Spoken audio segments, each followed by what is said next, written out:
A diver was dragged sideways through the water, not by current, not by accident, by something that chose to grab him. December 2004, Sea of Cortez. Technical diver Scott Castle descended into black water with a camera and a mesh steel protective suit. Below 60 feet, the temperature dropped and the dark thickened. Then they arrived. Hundreds of them, Dosidicus gigas, Humboldt squid, each one up to 6 feet long, the mantle alone wider than a man's chest, arms lined with serrated suckers that cut through neoprene like wire. Castle later told Discovery Channel, "I've been in the water with great white sharks, and I was more afraid of the Humboldt squid. They're incredibly aggressive and they hunt in packs." Packs. That word matters. These are not fish schooling by instinct. Humboldt squid actively coordinate. They split prey groups. They flank. Researchers tracking feeding events off the Mexican coast documented individuals holding position while others drove prey upward, then switching roles. The numbers are staggering. A single aggregation can exceed 1,200 animals hunting the same water column simultaneously. Each squid can accelerate from stillness to full speed in under 1 second. Each one consumes up to 1/3 of its own body weight in a single night. William Gilley of Stanford's Hopkins Marine Station spent years in the Sea of Cortez watching this unfold. What he saw during hunts stopped him cold. The squid weren't just moving together. They were flashing at each other, bright, rapid, synchronized. They would come out of the darkness. Gilley told National Geographic in 2008, "Flash these bright white lights at each other and then simultaneously attack the bait ball. It was clearly coordinated." Light signals, coordinated attacks, animals without a voice, speaking in pulses of bioluminescence mid-hunt. By the end of this video, one specific biological fact, confirmed in peer-reviewed research, will make that sentence far stranger than it already sounds. Here is the simple explanation. Humboldt squid are opportunistic, hungry, reactive. When prey density rises, they converge. When stressed, they flash. Case closed. That was the consensus through the early 2000s. Marine biologists had a clean model. Dosidicus gigas times responds to stimulus. Ambush predator, solitary hunter in a crowd. The flashing white, full body, half a second was catalogued as a startle reflex. Chromatophores firing under stress, involuntary, like a flinch. The tank experiments seem to confirm it. Tap the glass, the squid flashes. Tap again, another flash. Simple stimulus, simple response. Nothing coordinated, nothing intentional. And the aggregation behavior? Explained by food. Lanternfish school in dense columns. Humboldt squid follow the food. Hundreds of animals in the same water column does not require communication. It requires only the same menu. The answer was tidy, logical, defensible.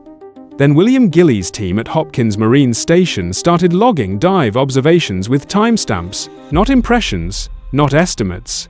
Logged times, flash events, individual squid positions, strike sequences. Night after night in the Sea of Cortez, 2005. The logs showed something the stress reflex model could not absorb. One squid flashed, then stopped, then a neighboring squid flashed, then the first went dark before the third lit up. Sequential, patterned, repeating. Louis Zeidberg, analyzing the same data, published in 2007 that specific flash sequences preceded coordinated strikes by multiple individuals, not after, before. The flashing was not a reaction to the hunt, it preceded it. A stress reflex does not take turns. A camouflage mechanism does not wait. Random noise does not repeat a sequence across 12 animals on 14 consecutive dives. So the signal was real, purposeful, directed at something.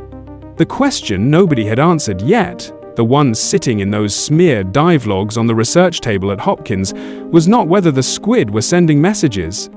It was whether anything inside them could actually receive one. Here is what the data actually showed. In 2011, William Gilley and his team at Hopkins Marine Station published their findings in Deep Sea Research. The paper documented something that had no clean explanation. During coordinated feeding events, individual Humboldt squid, Dosidicus gigas, were suppressing their own bioluminescent flashes precisely when a neighboring squid began flashing, not randomly, not occasionally, consistently. That is called synchronized flash suppression, and it does not fit any reflex model science currently has. Random startle responses don't produce turn-taking. Camouflage functions don't require waiting for your neighbor to finish. What Gillies' team documented looked, structurally, like something else entirely, something closer to a signal protocol. One squid speaks, the other goes quiet, then it answers. But here is where the data stops making sense. No dedicated photoreceptor pathway for reading intraspecific light signals has been identified in Humboldt squid anatomy.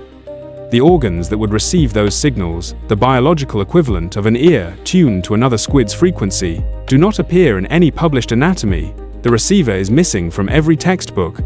Brad Seibel's 2014 metabolic research adds pressure to that gap.